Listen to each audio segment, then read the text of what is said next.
ముగిస్తున్నాం. మిత్రులారా, అందరికీ లంచ్ అరేంజ్ చేయబడింది. దయచేసి మన మిత్రులంతా లంచ్ చేసి వెళ్ళవలసిందిగా అభ్యర్థిస్తున్నాం.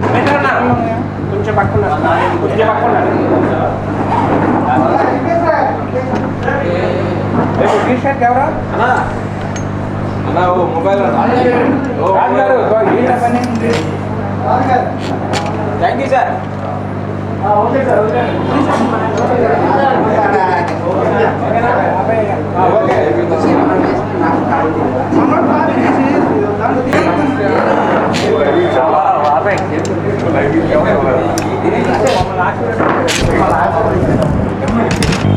ప్రెస్ క్లబ్ ప్రెసిడెంట్ గారు మిత్రులు జయరాజు గారికి, అలాగే దాసరి నాగరాజు గారికి, చందు జనార్దన్ గారికి, కూడి ఉన్న ఇక్కడ పెద్దలందరికీ, ఎస్కే బాబు గారికి, అలాగే ఆదివారం అయినప్పటికీ మీరు సీనియర్ రిపోర్టర్స్, ఎందుకంటే మీ ముఖాలు నాకు చాలా బాగా పరిచయం. మీరు పెద్ద స్టోరీలు రాసుంటే మీ పేర్లు కూడా నేను చదువుండేది. సో మిమ్మల్ని అందరినీ చూడటం చాలా సంతోషం. ఎందుకంటే మీరే దేశ రక్షకులు, రాష్ట్ర రక్షకులు. ఈరోజు ఈ మీట్ ద ప్రెస్ పెట్టడం, నేను విశాఖపట్నం వెళ్తూ నిన్న హైదరాబాద్ నుంచి మార్నింగ్ వచ్చి మంచి సమయం కుదరడం, నన్ను ఆహ్వానించినందుకు హృదయపూర్వక వందనాలు. చాలా ఇంపార్టెంట్ సబ్జెక్టులు ఉన్నాయి. ప్రపంచాన్ని విడిచి పల్లికి ఎందుకు వచ్చాను?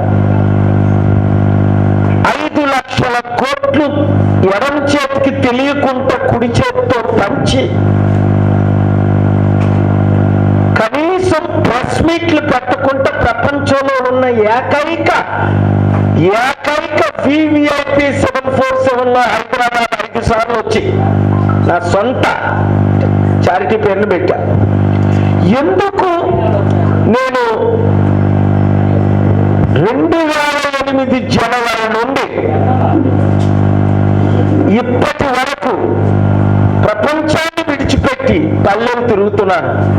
29 రాష్ట్రాలు, టెరిటోరీలు, 294 నియోజకవర్గాలు 2 రాష్ట్రాల్లో. ఎందుకు తిరుగుతున్నాను? ఊహకు అతీతం. 8th wonder of the world ఎందుకు మన తెలుగు రాష్ట్రాల్లో తిరుగుతున్నారు అన్నది పెద్ద క్వశ్చన్ అయిపోయి ఎవరికి వచ్చిన కామెంట్స్ వాళ్ళు చేసుకుంటున్నారు.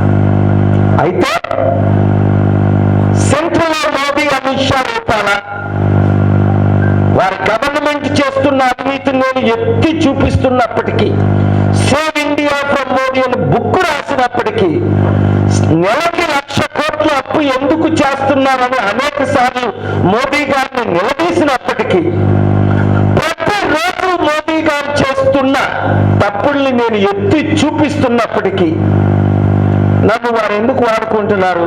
వారికి నేను ఎవరినో అర్థమైంది, మన ముఖ్యమంత్రులకు అర్థం అవలా. అదే విధంగా గ్లోబల్ పీస్ ఎకనామిక్ సమిట్ గద్దరన్న లాంటి వాళ్ళు, chief secretary IAS Danamayya, Rosaiah, మా ప్రజాశాంతి పార్టీలో చేరిన 120 మంది ఐఏఎస్ ఐపీఎస్ ఎవరు రిపోర్ట్ చేయరు. చీఫ్ సెక్రటరీ దానమయ్య గారు ప్రజాశాంతి పార్టీలో చేరారు. చీఫ్ సెక్రటరీ మాదిగ, రోసయ్య గారు, అంటే కులానికి అతీతం చెప్పడానికి ఇది. గద్దరన్న గాంధీ కుటుంబాన్ని కాదని, మోదీ కుటుంబాన్ని కాదని, ఆర్ఎస్ఎస్ ని కాదని, కేసీఆర్ ని కాదని, కాంగ్రెస్ ని కాదని ప్రజాశాంతి పార్టీలో అక్టోబర్ 5, 2022 ఎందుకు చేరారు? ఒక్కసారి అర్థం చేసుకోవాలా. ఇంత తెలివైన వారు IAS, IPS, IRS, IFS, professors, doctors, engineers ఎంత ఒత్తిడికి గురై ఎందుకు ప్రజాశాంతి పార్టీలో చేరారు? మరి ఎందుకు మీడియా వారిని ఏ రోజైనా ఇంటర్వ్యూలు చేయట్లేదు? నిన్న ఒక ఛానల్లో చూస్తుంటే ఆశ్చర్యం కలిగింది. ఎవరిని పిలిచారు అన్నది యాంకర్స్. బీజేపీకి 1% ఓట్ బ్యాంక్ లేదు ఆంధ్రప్రదేశ్లో. వాళ్ళు పిలుస్తారు. మనకి 54% ఉందని ఎన్టీవీలో, మొన్న TV5లో 72 to 78% ఓట్ బ్యాంక్ ఉందని మీ ఛానల్లో TV9, ఎన్టీవీ, ఏబిఎన్, V6 అన్ని ఛానల్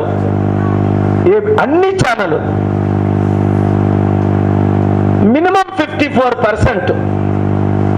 యూట్యూబ్ ఛానల్ పేరు చెప్పవలసిన లేదు, 82, 83, 84, 85, 86, 78. అంటే 100కి 50-60% మినిమం మార్పు కోరుకుంటున్నారు, నన్ను కోరుకుంటున్నారు, ప్రజాశాంతి పార్టీని కోరుకుంటున్నారు. మీరు ఎక్కడ సర్వే చేసుకోండి. అందుకనే రైల్లో గుండెలు ప్రయాణం చేస్తున్నాయి మోదీ గారికి. ఇదే చివరి ఎలక్షన్ అని ఖర్గే గారు, కాంగ్రెస్ ప్రెసిడెంట్, స్వయంగా చెప్తున్నారు. ఇంకా మోదీ డిక్టేటర్ అయిపోతారని. మోదీ కాకపోతే ఇంకొక RSS. అయితే మనం ఎవరిని? తెలుగు ప్రజలు, ఎన్టీ రామారావు ఫాలోవర్స్. ఆయన ఏ క్యాస్ట్ అవనియండి, ఎవరవనియండి, బడుగు బలహీన వర్గాల కొరకు, పేద ప్రజల కొరకు అలుపు తీరకుండా ఫైట్ ఇచ్చారు. అలాంటి వాళ్ళకి ఎవరే భారతరత్న?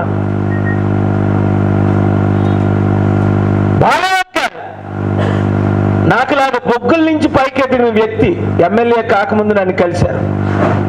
స్పీకర్గా, ఎమ్మెల్యే నుంచి మినిస్టర్, ఎంపీ నుంచి స్పీకరు, నలుగురితో మాట్లాడాను. అద్వానీ గారు, సోనియా గాంధీ గారు బ్రతిక ఉన్నారు. 1 అవర్ దేవగౌడ్ గారు ఆయన చెప్తే ఆయన్ని ప్రెసిడెంట్ ఆఫ్ ఇండియా చేయడానికి ఆ మేలో నన్ను స్పీకర్గా పిలిచారు పార్లమెంట్కి. ఇవన్నీ మీకు తెలుసు, ఇదంతా ఓపెన్ సీక్రెట్. చనిపోయిన రోజు కూడా హెలికాప్టర్లో ఎంత కుట్ర చేసి ఆయన్ని చంపేశారో తెలుసు. ఆయనకి ఇచ్చారు భారతరత్న. చెప్పుకుంటూ పోతే మన సౌత్ ఇండియాలో ఎంతో మంది రత్నాలు ఉన్నారు, వాళ్ళకి ఎవరే? పివి నరసింహ గారు అబ్బాయి పివి రావు గారు డిసెంబర్ 23ని నన్ను పిలిచి వాళ్ళ వర్ధంతి, ఇది డెత్ యానివర్సరీకి, అలా మనవడు సుభాష్ నన్ను హోస్ట్ చేస్తే హైదరాబాద్లో ఫ్యూనరల్లో మీడియా రిపోర్ట్ చేయాల. అప్పుడు నేను పివి రత్న వారికి, పివి రావు నరసింహరావు గారు భారతరత్న ఇవ్వాలని అందరితో సంతకాలు పెట్టించి అక్కడికక్కడే పివి రావు గారు ఉంటుండగా నేను రూపాల గారితో మాట్లాడి, అమిత్ షా గారితో మీరు మొబైల్ చేయండి, ఎందుకు మా తెలుగు జాతిని ఎలా మీరు చూస్తున్నారు? షాక్ అయిపోయాను నిన్న ఆయన మాట్లాడుతూ కంగ్రాచులేషన్స్ చెప్తూ. పివి రావు గారు, ఆయన కొడుకు, 3 కొడుకుల్లో ఒక ఆయన బతుకున్నారు. అంటే నేనేమంటున్నాను అంటే, మన తెలుగు వారు తప్ప, మన సౌత్ ఇండియన్స్ను తప్ప ఇంకా మోదీని ఢీకొనేవారు ఎవరు లేరు, మన మీడియా తప్ప. ఎందుకు? మన నాయకులు అమ్ముడుపోయారు. నాకు అసలు క్రిటిసైజ్ చేయడం ఇష్టం ఉండదు, ఎప్పుడూ దీవించేవాడిని. ఇదే విజయవాడ వస్తే లక్షల మంది రేపు రావద్దని 2 చేతులు జోడించి అడిగేవాడిని. 3 లక్షలు ఈరోజు వచ్చారు, రేపు 3 లక్షలు కొత్త వారు రావాలి, 3 రోజుల మీటింగ్ 10 లక్షలు రావాలి అని. ఎవరో రాకూడదని పరేడ్ గ్రౌండ్స్ లో 10 లక్షలు వస్తే 1 కోటి మంది ఇక్కడ ఉన్నారని 3 రోజులు 3 కోట్లు, ఒక రోజు 8 రోజులు పెట్టా 80 లక్షలు వచ్చారని. ఇదే హైదరాబాద్ పరేడ్ గ్రౌండ్స్ లో. ఇప్పుడు ఎందుకు నేను వీరు పేర్లు ఎత్తున్నా నాకు బాధ ఉంటుంది. పవన్ కళ్యాణ్ తమ్ముడు గురించి మాట్లాడితే నాకు బాధ ఉంటుంది. కానీ నేను చెప్పినవన్నీ నిజం అయిపోయి. నీకు ఏమి కర్మ? నువ్వు, మీరిద్దరూ అన్నదమ్ములిద్దరూ ఎంత చక్కని పార్టీ పెట్టారు ప్రజారాజ్యం. వాళ్ళ ఇంటికి వెళ్ళా, వాళ్ళ నాన్నగారు చనిపోయినప్పుడు చిరంజీవిని ముఖ్యమంత్రిగా చూడాలని. నేను కాపనే కాదు, నేను బీసీఏనే కాదు, ఒక మంచి యాక్టరు, మంచి పాలన చేస్తాడు అనుకున్నాం. కాంగ్రెస్ విరుద్ధంగా మాట్లాడుతున్నాడని అదే కాంగ్రెస్ పార్టీలో అన్నదమ్ములు విలీనం అయిపోయి అమ్ముడుపోయారు. ఎంత బాధగా ఉంటుంది? బాధతో మాట్లాడుతున్నాను, దయచేసి అర్థం చేసుకోండి. ఇప్పుడు మీరు మాట్లాడకండి పొత్తుల గురించి. కాపులారా నాకు మద్దతు ఇవ్వండి, నేను వెళ్ళి కాపులకు, బీసీలకు, దళితులకు అన్యాయం చేసిన చంద్రబాబు మోదీతో పొత్తులు పెట్టుకుంటున్నారు. 20 ఇచ్చినా కుక్క అనేదన్న మేము కుక్కలవా? 20, 15, 20 సీట్లు ఇస్తే దుమ్ములేస్తే మరి ఇప్పుడు అదే 20, 25 సీట్లకి ఎందుకు అమ్ముడుపోయాం? ప్రశ్నించకపోతే ఎట్లా? సరే, ఒకవేళ నేను అన్పార్లమెంటరీ లాంగ్వేజ్ వాడను. ఎందుకు అంటే మనం అధికారంలోకి వస్తే ఇక్కడ 10 లక్షల కోట్ల అప్పు ఒక్క సమిట్తో తీరిపోద్ది. చూడండి, రేవంత్ రెడ్డి గారు ముఖ్యమంత్రి ఇలా ఎలక్షన్ అయింది November 30, December 2లో నేను ఒక దగ్గర మాట్లాడుతుంటూ వచ్చేసారు అనే తమ్ముడు అన్నగారు మరలా సమిట్లు పెట్టాలి, పరేడ్ గ్రౌండ్స్ నింపాలి. ఏం తమ్ముడు బాగున్నావా? అక్కడికక్కడే నేను కంగ్రాచులేషన్స్ అని చెప్పేశాను. నువ్వే ముఖ్యమంత్రి అవ్వాలని. ఎందుకు? 10 మంది ముఖ్యమంత్రి అభ్యర్థులు తను అక్కడే వచ్చాను నా దగ్గరికి December 2. ఇంకెవరు రాలా? అది humility. Blessed are the weak, they shall inherit the earth. అంతేకాకుండా December 12 అంటే మీడియాకి చెప్పుకుంటా ఇంటికి పిలిచారు December 13ని. December 12ని కేసీఆర్ గారిని కలిసి బ్లెస్సింగ్ ఇచ్చి ఆయన స్వస్థత పడాలి. ఓన్లే లక్షల కోట్లు దోచుకున్నారు, అవినీతి చేశారు, అప్పులు చేశారు, క్షమించేద్దామని వెళ్ళా. చాలా గౌరవంగా కేటీఆర్ గారు రిసీవ్ చేసుకున్నారు. అయినప్పటికీ ఈయన మంచి మనసుతో మరుసటి రోజు పిలిచి ఇంటికి ప్రెస్కి మేము ఇన్ఫార్మ్ చేయాలి, ఆయన ఇన్ఫార్మ్ చేయాలి. నేను మరలా పిలిచారు సెక్రటరియట్కి. ఓపెన్గా జనవరి 29ని మరలా పిలిచారు. నిన్న అసెంబ్లీకి ఎందుకు తమ్ముడు? నేను వస్తే బాగోదు, కాంట్రవర్సీ అవుద్దంటే, లేదండి మీరు వస్తేనే శాంతి. అక్కడ ముఖ్యమంత్రులు ఎవరు, ఆయన లోపల ఛాంబర్లో ఉంటాడు భట్టి గారు, ఈ మంత్రులందరూ, పొంగులేటి శ్రీనివాసరెడ్డి, ఎవరు సుధాకర్ రెడ్డి, కోమటిరెడ్డి, అందరినీ మీరు బ్లెస్సింగ్ ఇవ్వండి, అన్ని పార్టీలకి బ్లెస్సింగ్ ఇవ్వండి, సమితి పెట్టండి, అప్పులు తీర్చే సత్తా మీకుంది. 92 నుంచి మిమ్మల్ని చూస్తున్నా. ఆయన చిన్ననాటి వయసులో కాలేజీలో ఉన్నప్పటి నుండి నా శాంతి సభలు, నా సమిట్లు చూస్తున్నారు. అందుకనే 16 ముఖ్యమంత్రుల్లో ద బెస్ట్ సీఎం 2 నెలల్లో. డబ్బులు లేవు తెలంగాణలో, 7 లక్షల కోట్ల అప్పు. నేను హోప్ ఇచ్చా, తమ్ముడు అప్పులు తీర్చాడు. చూడండి ఇప్పుడు మీరు ఆ సమిట్ ద్వారా ఇప్పటికే ఏ సమిట్లు లేకుంటే 700 కంపెనీలు తీసుకొచ్చా. చంద్రబాబు నాయుడు గారు ఎమ్మెల్యే, అందరూ చంద్రబాబు నాయుడు క్రెడిట్ ఇస్తారు. నాకు అదే బాగుంది. బాబు చంద్రబాబు నాయుడు గారు మీరు బ్రతుకుంటుండగా ఒక్కసారి లైవ్ లో చెప్పేసండి. నాతో సీక్రెట్ గా 22 సార్లు చెప్పింది. కేఏ పాల్ గారు నన్ను బిల్ గేట్స్ పరిచయం చేశారని అందరికీ చెప్పారు. బిల్ క్లింటన్ పరిచయం చేశారని మీరు అందరికీ చెప్పారు. కానీ ఈ జనరేషన్కి తెలియదు కదా. 81 నుండి 95 ముఖ్యమంత్రి అయ్యారు ఆయన. అది కూడా యనమల రామకృష్ణ గారు బ్రతుకున్నారు. ఎవరు సపోర్ట్తో ఆయన ముఖ్యమంత్రి అయ్యారో ఆయన చెప్తారు. బాలయ్య గారు, అరంనాయుడు గారు లేకపోయినా. నాకు కులాలతో సంబంధం లేదు, పార్టీలతో సంబంధం లేదు. మరి ఇప్పుడేమో ప్రజాశాంతి పార్టీ పెట్టాం. ఒకటే ఆన్సర్ దానికి, వీళ్ళందరూ మోదీకి తొత్తులైపోయారు. అందుకనే నేను సిద్ధం అని ముఖ్యమంత్రి గారు అంటే నేను సిద్ధమే అని పవన్ కళ్యాణ్ తమ్ముడు అంటే, చంద్రబాబు నాయుడు గారు ఏదో స్లోగన్ ఉంది, మేము సంసిద్ధం అంటే మేము ఎప్పుడో అమ్మేసాం అంటానా? మేము ఎప్పుడో రెడీ అయిపోయాం. నేను ఒకటే మాట అడుగుతున్నాను ఈ ముగ్గురిని, జగన్మోహన్ రెడ్డి గారిని, చంద్రబాబు నాయుడు గారిని, పవన్ కళ్యాణ్ తమ్ముడిని, దేనికి మీరు సిద్ధం? ఇప్పటికీ 10 లక్షల కోట్లు అప్పు తెచ్చారు. ఒక పర్సన్కి ఇండియాలో ₹1 కోటి అప్పు అయిపోయింది. అంటే 5 కోట్లు జనాభా ఉంటే మన రాష్ట్రంలో మోదీ గారు చేసిన అప్పు, చంద్రబాబు నాయుడు గారు చేసిన 5 లక్షల కోట్ల అప్పు, జగన్మోహన్ రెడ్డి గారు చేసిన 5 లక్షల కోట్ల అప్పు, వడ్డీ కట్టలేని పరిస్థితి. ఆలోచించండి, నేను బ్రతుకుంటుండగా ఆలోచించండి. ఇదే లాస్ట్ ఎలక్షన్. నన్ను చంపడానికి ఎన్నో ప్రయత్నాలు జరుగుతున్నాయి. ఆ సంగతి మీ అందరికీ తెలుసు. నా మీద దాడి చేయించారు కేటీఆర్ మే 2020 ఆ రోజే చెప్పించా, నువ్వు చిత్తుగా వాడకపోతే నేను కేఏ పాల్ కాదు. ఎందుకు కొట్టించడం? దేనికి? నేనేమన్నాను? వారిని తిట్టానా? అన్పార్లమెంటరీ వర్డ్స్ అందరిలా మాట్లాడినా అప్పు చేయకండి, అభివృద్ధి చేద్దాం, సమిట్లు పెడదాం అన్నాను. ఇప్పుడు రేవంత్ రెడ్డి గారు ఆ సమిట్ పెట్టడానికి ఎన్నోసార్లు మాట్లాడారు, ఎన్నోసార్లు కలిశారు. ఆయన మీద ఒత్తిడి వస్తున్నప్పటికీ రాష్ట్రాన్ని, దేశాన్ని కాన్సన్ట్రేట్ చేస్తూ పాలిగారి ద్వారా ఇన్ని వందల మంది బిలియనీర్లు, మిలియనీర్లు వచ్చారు, మరలా వస్తారు, తెలంగాణ అప్పు తీరుతుంది. మరి చంద్రబాబు నాయుడు గారు ఎందుకు పెట్టలేదు? జగన్మోహన్ రెడ్డి గారు ఎందుకు పెట్టలేదు? ఈ రోజు అనౌన్స్ చేయమని జగన్మోహన్ రెడ్డి గారికి 1% చిత్తశుద్ధి ఉంటే సమితి ఇక్కడ కూడా పెడదామని, అక్టోబర్ 2 అక్కడ పెడదాం, అక్టోబర్ 1 విశాఖపట్నంలో పెడదాం. నేను మద్దతు ఇస్తాను. మీకు తెలుసు నేను ఎవరికి మద్దతు ఇస్తే వాళ్ళే ముఖ్యమంత్రి. లేదా ఇప్పుడు ప్రజాశాంతి పార్టీ 175 ఎమ్మెల్యే స్థానాల్లో, 25 ఎంపీ స్థానాల్లో పోటీ చేయడానికి నేను ఎందుకు తిరుగుతున్నాను? గత 3 సంవత్సరాలుగా రాత్రి పగలు ప్రతి నియోజకవర్గం, ప్రతి జిల్లా ఎందుకు తిరుగుతున్నాను? అర్థం చేసుకోండి.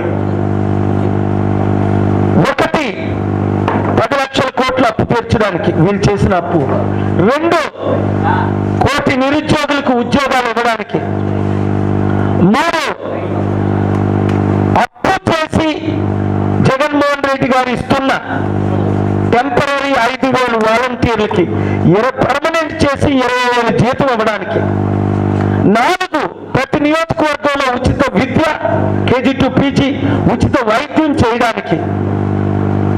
ఉచితం. కావలసినంత డబ్బు ఉంది ప్రపంచంలో.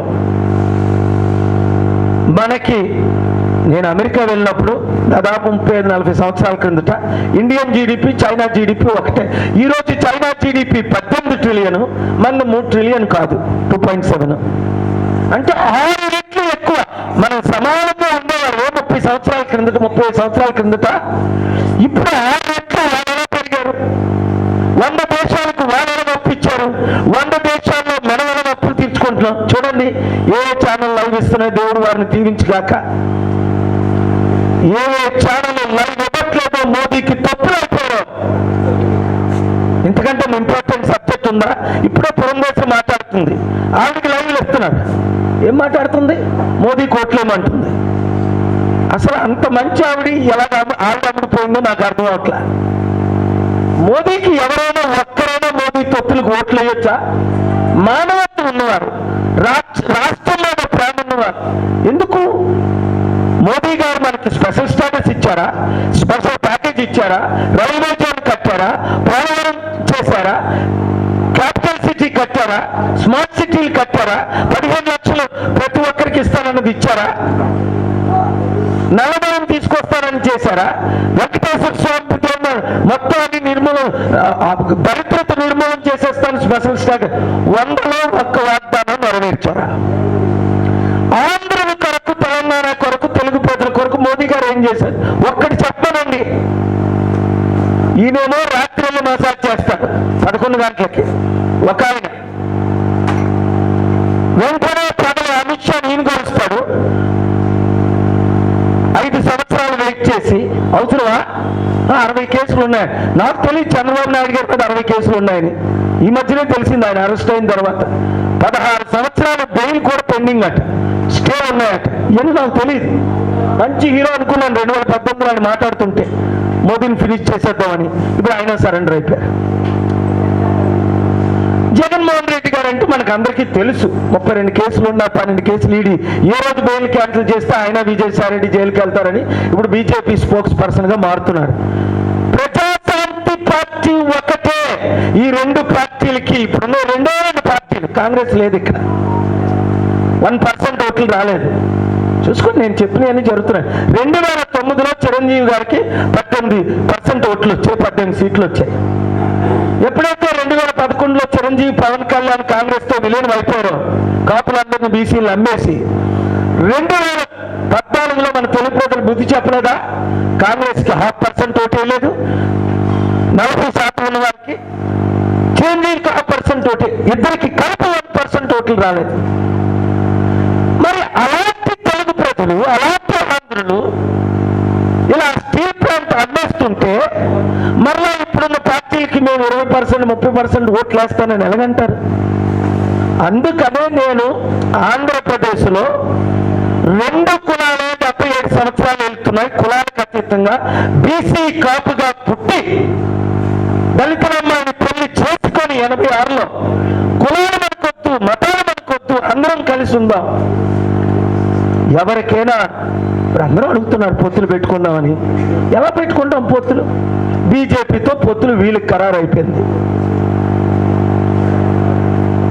Very good. సో ఇప్పుడు నేను అన్నది చివరి పాయింట్ నేను ఇచ్చింది ఏంటంటే అర్థం చేసుకోండి.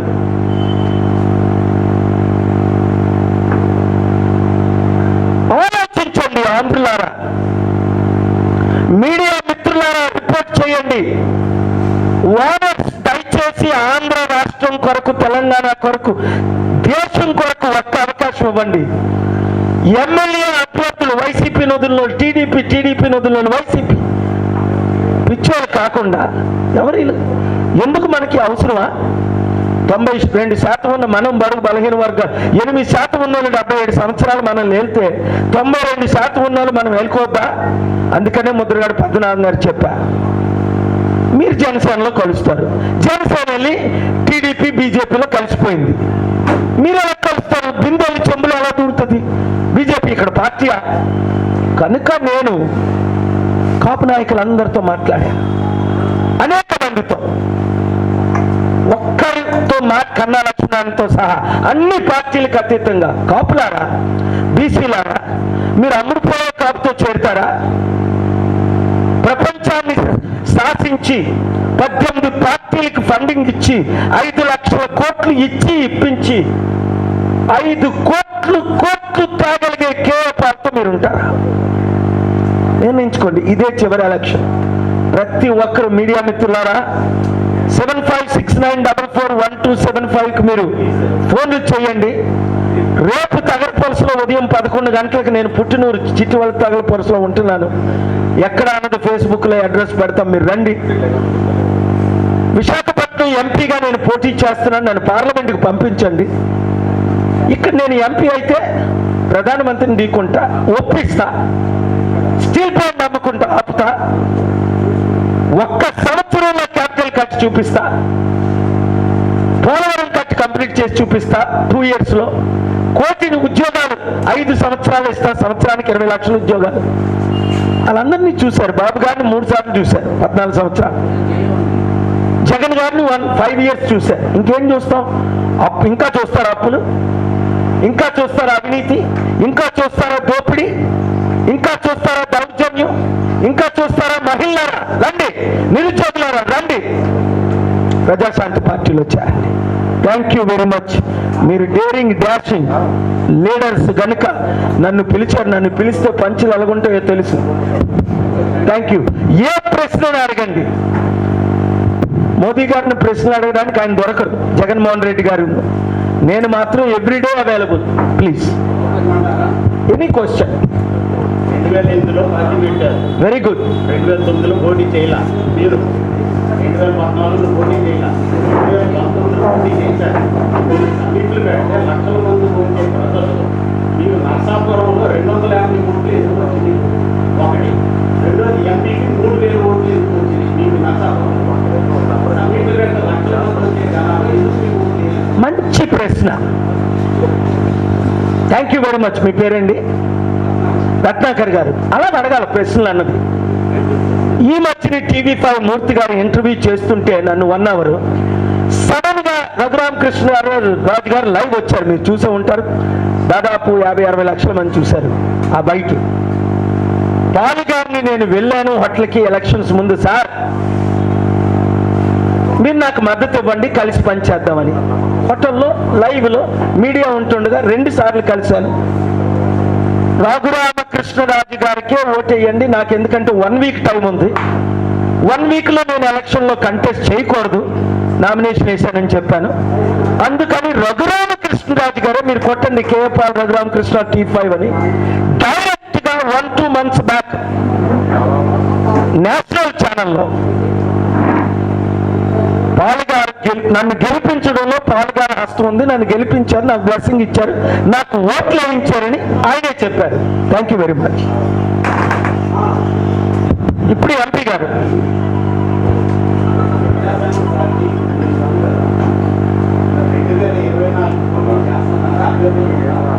వెరీ గుడ్ క్వశ్చన్ అండి. 2024 నేను పోటీ చేస్తాను అంటే చేస్తా. తెలంగాణలో పోటీ చేస్తామన్నాం, పార్టీని యాక్టివ్ చేశారు. ఇప్పుడు యాక్టివ్ ఉంది ప్రజాశాంతి పార్టీ. సింబల్ కూడా ఈ వీక్లో మనకి అనౌన్స్మెంట్ చేస్తున్నారు. మనం కోరిన సింబలే ఇస్తారని కోరుకుంటున్నాం. అంతా సిద్ధం చేశాం. మోదీ తొత్తులతో యుద్ధం చేయడానికి ప్రజాశాంతి పార్టీ సిద్ధం, ఆంధ్రులు సిద్ధం. 175 నియోజకవర్గాలు, 25 ఎంపీ నియోజకవర్గాల్లో మేము పోటీ చేస్తున్నాం. 3000 మంది అభ్యర్థులు ఇప్పటికీ అప్లై చేశారు. అయితే ఒక సీక్రెట్ చెప్తాను, చెప్పకూడదు. మీట్ ద ప్రెస్ లో చెప్పేస్తా, ఇది బ్రేకింగ్ న్యూస్ పెట్టుకోండి.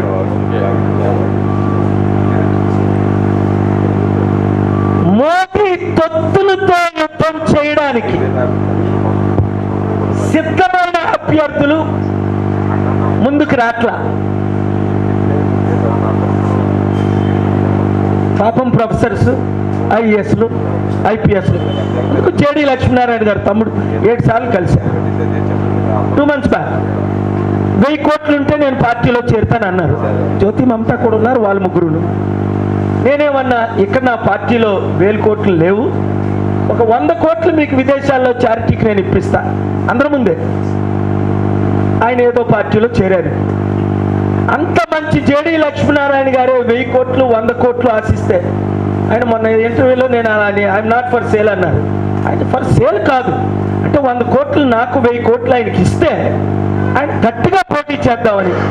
డబ్బు లేకుండా ఎలక్షన్ లేదు. ఇప్పుడైతే మేము సిద్ధం, మీకు అర్థమై